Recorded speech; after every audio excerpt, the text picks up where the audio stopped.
आप देख रहे हैं आजाद बोल इंडिया का हेडलाइंस शो। आज है 17 मार्च 2025। मैं हूं आदिल खान आजाद।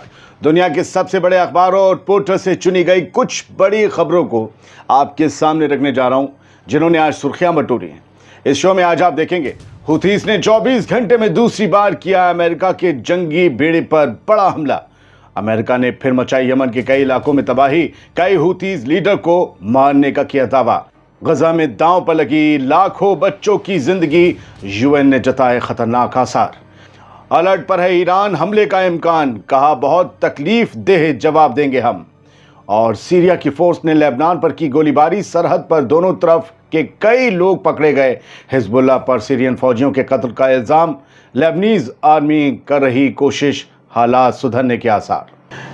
Good evening. शुरुआत करते हैं इस शो की। यमन के हाउथीज ने रेड सी में 24 घंटों के अंदर दूसरी दफा अमेरिका के एयरक्राफ्ट कैरियर पर बड़ा हमला करने का दावा किया है। सुबह हमने आपको एक एपिसोड में दिखाया था सबसे पहले कि एक एसएस ट्रूमैन जो है ना, हैरी ट्रूमैन, उस पर हमला किया, फिर दोबारा कर दिया। इंसिडेंट से जुड़े अहम पॉइंट्स को समझ लीजिए। यमनी हाउथीज मूवमेंट ने मंडे को US aircraft carrier USS Harry Trueman को नॉर्दर्न रेड सी में रॉकेट्स और ड्रोन से निशाना बनाया, इसका दावा किया। यह हमला 24 घंटों के अंदर इस जहाज पर किया गया दूसरा हमला था। इससे पहले कुछ ही घंटे पहले बताया गया था याहिया सारी की तरफ से कि 18 बैलिस्टिक मिसाइलों से, क्रूज मिसाइलों से और ड्रोन से हमने हमला किया। हाउथीज के मिलिट्री स्पोक्स पर्सन याहिया सारी ने दूसरे ऑपरेशन को एक लंबे वक्त तक चलने वाला मुकाबला करार दिया। दूसरे ऑपरेशन के बाद कहा कि अब होते रहेंगे ये सब। ये बिल्कुल अमेरिका के ऐलान के जैसा है। अमेरिका ने भी इससे ही पहले, कुछ घंटे पहले, हाउथीज के खिलाफ लंबे वक्त तक हमले करने का ऐलान किया था। अमेरिका ने कहा था यह ऑपरेशन एक होकर रुक नहीं गया, अब यह सीरीज है, चलता रहेगा। याहिया सारी ने बताया कि यमनी आर्म फोर्सेस के दूसरे हमले में कई बैलिस्टिक और क्रूज मिसाइल्स के साथ ड्रोन का भी इस्तेमाल किया गया। इस बार उन्होंने नंबर नहीं बताया। इससे 2-3 घंटे पहले हमले का जब जिक्र किया तो बताया था 18 बैलिस्टिक मिसाइल दागे हैं। हाउथीज ने अमेरिकन वॉर प्लेन्स के अटैक को भी रोका और उन्हें पीछे हटने पर मजबूर कर दिया। यानी हाउथीज का दावा है कि उन्होंने इस बार एयर डिफेंस भी एक्टिव किया। हालांकि अमेरिका की तरफ से यही बात, यूएस नेवी की तरफ से, कि बहुत से ड्रोन्स को हमने गिरा दिया, बहुत से प्रोजेक्टाइल्स को गिरा दिया, हम तक कोई नहीं पहुंचा। उन्होंने यही बात कही है। ना हाउथीज ने तस्वीर दी, ना अमेरिका ने तस्वीर दी। हाउथीज के हमले के रीजंस समझिए। अमेरिकन एग्रेशन का जवाब ये है, उनके हमलों का जवाब है ये। सारी ने कहा कि ये हमला अमेरिका के लगातार हमलों के जवाब में किया गया है, वरना हमें कोई बैठे बैठे कीड़े ने नहीं काटा था कि हम उनके एयरक्राफ्ट कैरियर पर हमला करते। ये काउंटर एस्केलेशन की तैयारी है। दूसरी बात, हाउथीज ने धमकी दी है कि अगर अमेरिका के अटैक्स जारी रहे तो वो भी अपने हमलों को बढ़ा देंगे, तेजी लाएंगे। तीसरा पॉइंट, रेड सी के शिपिंग रूट का मुद्दा है। अमेरिका ने पहले भी कहा था कि हाउथीज के अटैक्स ने रेड सी के इंपॉर्टेंट शिपिंग रूट्स को खतरे में डाल दिया है। ये वो रूट है, ये वो समुद्री रास्ता है जिससे दुनिया में अरबों रुपए का बिजनेस होता है। और जब हाउथीज यहां पर एक जंग का जो कहते हैं मुहाना खोल देते हैं, मोर्चा खोल देते हैं, तब फिर सारा बिजनेस और ट्रेड ठप हो जाता है। अरबों रुपए का नुकसान होता है, अरबों खरबों रुपए का। नतीजे क्या हो सकते हैं ये जो हमले हो रहे हैं उसके? शनिचर को अमेरिका और यूके के एयर स्ट्राइक्स के नतीजे में यमन में कम से कम 53 लोग मारे गए और 98 लोग जख्मी हो गए। ये अपडेटेड खबर है। 31 से 53 हो गई तादाद। ये स्ट्राइक्स अल हुदैदा और अल जाफ के कॉटन फैक्ट्री और गवर्नमेंट कॉम्प्लेक्स को निशाना बना करके की गई। ईरान के हवाले से तनाव है, ये दूसरी बात समझिए। ये टेंशन सब ईरान की वजह से, क्योंकि ईरान को मैसेज देने के लिए यमन पर अमेरिका ने हमला किया है। अमेरिका के प्रेसिडेंट डोनाल्ड ट्रंप ने ईरान को धमकी दी कि अगर ईरान ने हाउथीज की या हुथीज की मदद जारी रखी तो अमेरिका किसी भी हद तक जा सकता है। नए क्लैश का खतरा है। तीसरी पॉइंट आपको समझाओ, याहिया, ये जो हमला हुआ है उससे नए क्लैश का खतरा है। याहिया सारी ने कहा कि अगर अमेरिका ने अपनी एग्रेशन जारी रखी तो हाउथीज के हमले भी तेजी से बढ़ेंगे। आइए अब जरा हालात का एनालिसिस करते हैं। ये तो खबर हो गई, अब एनालिसिस समझिए।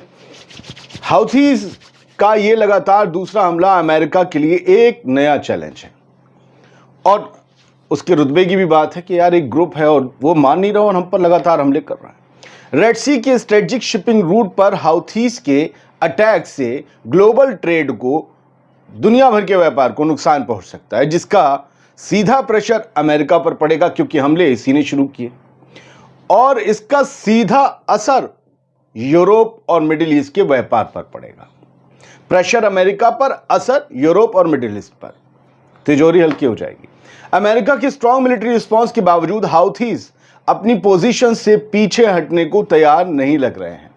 इसका मतलब है कि इस रीजन में एक बड़ी जंग छिड़ सकती है। वैसे हुथीज को इंगेज करके कुछ बड़ा खेल गजा में भी किया जा सकता है, इस बात के भी तो इम्कान है।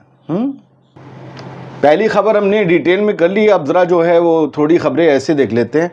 यमनी हाउथीज़ ने ये कहा था कि हमने सेकंड टाइम 24 आवर में किया अटैक, तो क्या अमेरिका ने नहीं किया? अमेरिका ने और अटैक किया, इनसे पहले ही शहर में कर दिए, और इन्होंने फिर किए शहर के बाद उसी वक्त।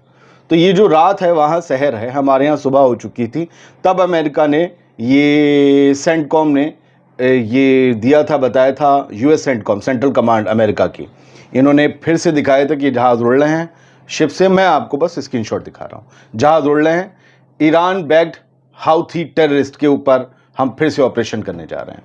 तो अमेरिका की सेंट्रल कमांड ने कहा कि ईरान बैक्ड, यानी ईरान के मदद से, या ईरान के जो हामी हैं, या ईरान जिनका हामी है, हाउथी टेररिस्ट, ये टेररिस्ट कहते हैं, उन्होंने ही लिस्ट में डाला हुआ है, उन पर हम फिर से ऑपरेशन अपना अंजाम देने जा रहे हैं। तो इन्होंने फिर से बम गिराए हैं, बड़ी तबाही हुई, उसके फोटोज आए सामने।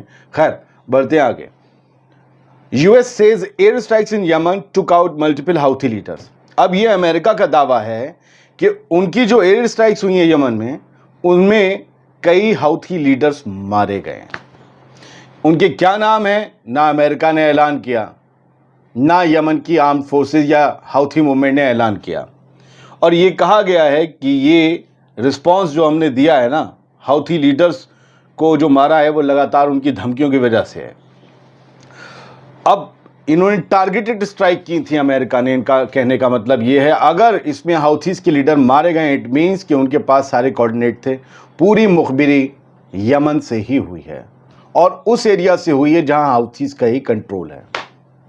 बिना मुखबिरी के कोऑर्डिनेटेड एयर स्ट्राइक्स नहीं होती, समझे आप, ये दावा है। खैर गज़ा की बात करते हैं। गज़ा में हालात बहुत बुरे हैं। अल जज़ीरा की हेडलाइन कहती है कि यहाँ पर बच्चे स्ट्रगल कर रहे हैं सर्वाइवल के लिए, यानी ज़िंदा रहने के लिए अब जद्दोजहद शुरू हो गई है। मतलब खाना नहीं, पानी नहीं, कोशिशें की जा रही हैं ज़िंदा रहने के लिए। और सबसे बड़ी आफत बच्चों की है, क्योंकि क्या हुआ है, इसराइल ने ब्लॉकेट कर रखी है। यूएन ने कहा है कि पीने का पानी, खाना, मेडिसिन, ये तेज़ी से ख़त्म हो रहे हैं, इनका स्टॉक ख़त्म हो रहा है, और अब लोगों को बहुत थोड़ा थोड़ा मिल रहा है, पहले तो मिल भी रहा था, लिहाजा बहुत बुरे हालात हैं। ख़ुद कुछ न्यूज़ नेटवर्क ने ग्राफिक प्लेट शेयर की है कि 16 दिन हो गए, रमज़ान शरीफ जैसे ही शुरू हुए वैसे ही इसराइल ने, आप सोचिए ज़रा, वैसे ही ब्लॉकेट कर दिया, खाना नहीं, पानी नहीं, रमज़ान शरीफ शुरू होते ही। क्या करबला का मंजर है। 16 दिन हो गए हैं स्ट्रिक्ट इजरायली सीज को, लोग खाने पीने के लिए परेशान हैं, बॉर्डर क्रॉसिंग बंद है, और लोगों की ज़िंदगियां भी बंद करने की कोशिश की जा रही है। दूसरा फोटो और दूसरा ट्वीट, बच्चे हैं भगोने लेकर कम्युनिटी किचन के सामने खड़े हुए हैं। अब ये कम्युनिटी किचन बंद हो गया हो पता नहीं। 3 फ़लस्तीनी जिसमें 2 भाई शामिल थे, वो आज पीर को मारे गए। क्या कर रहे थे वो फायरवुड जमा करने गए थे, मतलब चूल्हा जलाने के लिए लकड़ियां, झाड़, जक्कुर, ये सब, गैस नहीं आ रही अंदर, तो वो लोग खाना बनाने के लिए सब करने गए थे। सेंट्रल गजा स्ट्रिप में लकड़ियां बीनने गए थे, उन पर गोली चला दी गई। ह्यूमैनिटेरियन एड नहीं है, फ्यूल नहीं है, वाटर नहीं है, मेडिसिन नहीं है। अब अगर गैस आ जाती तो ये लोग को वहीं मिल जाती, घर के आसपास। अब ये दूर को निकल जाते हैं कहीं बियावा में, क्योंकि आसपास औरतें बच्चियां बीन लेते हैं, नौजवान चले जाते हैं दूर को। होता क्या है, इजरायली फोर्स कहती है कि ये हमारी फोर्स के करीब आ रहे थे, हमें ख़तरा महसूस हुआ, हमने गोली चला दी। ये होता है। ये फोटो है, ये वेस्ट बैंक का है, रमल्ला के करीब का। यहाँ भेड़ें हैं दर्जनों की तादाद में, और इसराइल की फ़ौज की गाड़ियाँ उन्हें दौड़ा रही हैं, ऐसे लगता है कि वो उनके ऊपर ही दौड़ जाएंगी। एन इजरायली सेटलर, बल्कि फ़ौज नहीं, सेटलर की जीप है। ये सेटलर्स बड़े गंदे दिमाग के होते हैं, बास सेटलर्स, मतलब उनके घरों को आग लगा देना फ़लस्तीनियों के, उनकी गाड़ियों को आग लगा देना, उनके जानवर चुराना या मार देना। यहाँ पर इन्होंने एक फ़लस्तीनी के भेड़ों के ऊपर गाड़ी चढ़ाने की कोशिश की। दीर दिवान रमल्ला के पास गांव है। दूसरी तस्वीर ये भी नहीं दिखेगी आपको, क्योंकि फ़लस्तीनी रुक कर अगर वीडियो बना लेना तो एक गोली वो चला देंगे वीडियो बनाने वाले पर। यहाँ दिखाया गया है, ये खेत जो दिख रहे हैं इसमें भी भेड़ें हैं, लेकिन ये भेड़ें इजरायली सेटलर्स की हैं। इन्होंने अपनी भेड़ों को, अपनी बकरियों को फ़लस्तीनियों के खेतों में छोड़ दिया है ताकि वो उनकी फसलों को तबाह और बर्बाद कर दें। ये सिंजी नॉर्दर्न ऑफ रमल्ला में है। मैं आपको ये खबरें क्यों दिखा रहा हूँ? नेतन्याहू ने क्या कहा, ट्रंप ने क्या कहा, विटकॉफ क्या कह रहा है, हमास क्या कह रहा है, ये वो बड़ी बड़ी खबरें हैं जो मैं आपको और दूसरे लोग भी जो मुझसे बहुत ज़हीन हैं और मुझसे बहुत सीनियर है वो बता देते होंगे। लेकिन ये वो छोटी खबरें हैं जो एक आम आदमी की खबर है, वो उससे जुड़ी हुई खबर है। उसकी परेशानियां रोज़ क्या फ़लस्तीनी फेस करते हैं ये बताना बहुत ज़रूरी है। लोग 7 अक्टूबर याद रखते हैं, लेकिन 7 अक्टूबर के पीछे ये सब चीज़ें जो हो रही हैं और 70 साल से हो रही हैं वो भी बताना ज़रूरी है। ये जर्नलिस्ट है अनसा शरीफ अल जज़ीरा के, इन्होंने खबर दी एक, और आप सोचिए क्या लोग झेलते हैं। एक घर में लोग अपने टूटे जंग में जिस घर को तबाह कर दिया गया था उसके कुछ बचे कुछ इलाके में हिस्से में लोग, एक फैमिली रह रही थी, और वो आज बड़ी मुआवजा हुआ कि वो बच गई क्योंकि वो घर आज ढह गया। ये रोज़ की ज़िंदगी है फ़लस्तीनियों की। वो जो खंडरों में रह रहे हैं उनके घर उनके ऊपर गिर भी जाते हैं। ये भी हुआ आज, और ये अल-फ़क़ूरा एरिया में हुआ, जबालिया कैम्प नॉर्दर्न गज़ा में। ये कहानियाँ बाहर नहीं आती हैं। ये लेबनान है, कार चल रही है, सीज़ फायर की ऐसी तैसी मरी हुई है। यहूमोर इलाका है, वहाँ आज फिर इजरायली ड्रोन ने बॉम्ब गिराए और गाड़ी तबाह कर दिया। इजराइल का वही कहना होगा, अंडरस्टूड है, इसमें हिजबुल्ला के लोग थे, बात ख़त्म। लेबनानी army Joseph Aoun Naim Qassem मुंह में पान दबाकर बैठे हुए हैं। पान थोड़ा सा साइड में करते हैं बयान देने के लिए, और कुछ नहीं कि हम तुम्हें जवाब देंगे। ईरान ने वार्निंग दी है, टफ रिस्पॉन्स की, ज़ोरदार जवाब की। अगर कोई भी मिलिट्री एग्रेशन हुआ ईरान के खिलाफ तो कहा है, ये स्पोक्स पर्सन है ईरान की फॉरेन मिनिस्ट्री की, इन्होंने यूएस की मिलिट्री स्ट्राइक जो हुई है यमन पर उसे कंडेम किया है, उसकी निंदा की है, और ये वार्निंग भी दी है कि ईरान पर अगर कोई हमला हुआ तो फिर उसका फैसला कुन जवाब दिया जाएगा, और ऐसा दिया जाएगा कि तुम्हारी रग नस हर चीज़ दुख जाएगी। सीरिया में मैंने आपको सुबह बताया था कि रात 3 सीरियन फौजियों का कत्ल हो गया।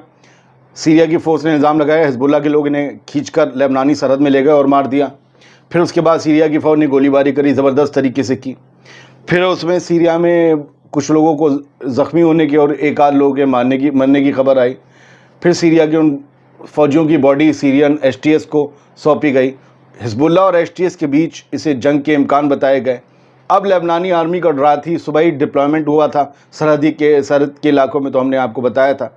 अब लेबनीज़ आर्मी ये कोशिश कर रही है कि हालात सुधार ले जाएं। वो लगातार कम्युनिकेशन कर रही है सीरिया की हुकूमत से और सीरिया की फ़ोर्स से, ताकि बॉर्डर पर हालात सुधार लिए जाएं। इस पूरे आर्टिकल ने लेबनान के हिजबुल्ला के असर में रहने वाले अल मायदीन आर्टिकल ने किसी भी मरने वाले की पूरी तादाद नहीं लिखी। बस ये कहा है कि 50 गोले वोले दागे थे और कुछ गाँवों में ये हुआ था। आखिर तक भी कोई फिगर नहीं है। जब फिगर ना हो तो समझो कुछ छुपाने की कोशिश है। क्या एसटीएस के लोग ज़्यादा मारे गए? खैर, Europe to support Syrian economy reconstruction, और यूरोप ने ये कहा है कि हम सीरिया की इकनॉमी को उसको रिकंस्ट्रक्ट करने में, दोबारा तामीर करने में मदद करेंगे, और यूरोप भी करेगा। और जर्मनी ने ये बात कही है कि पूरा यूरोप इसमें सीरिया के साथ खड़ा होगा। बहुत बहुत शुक्रिया। सलामत रहिए, खुश रहिए।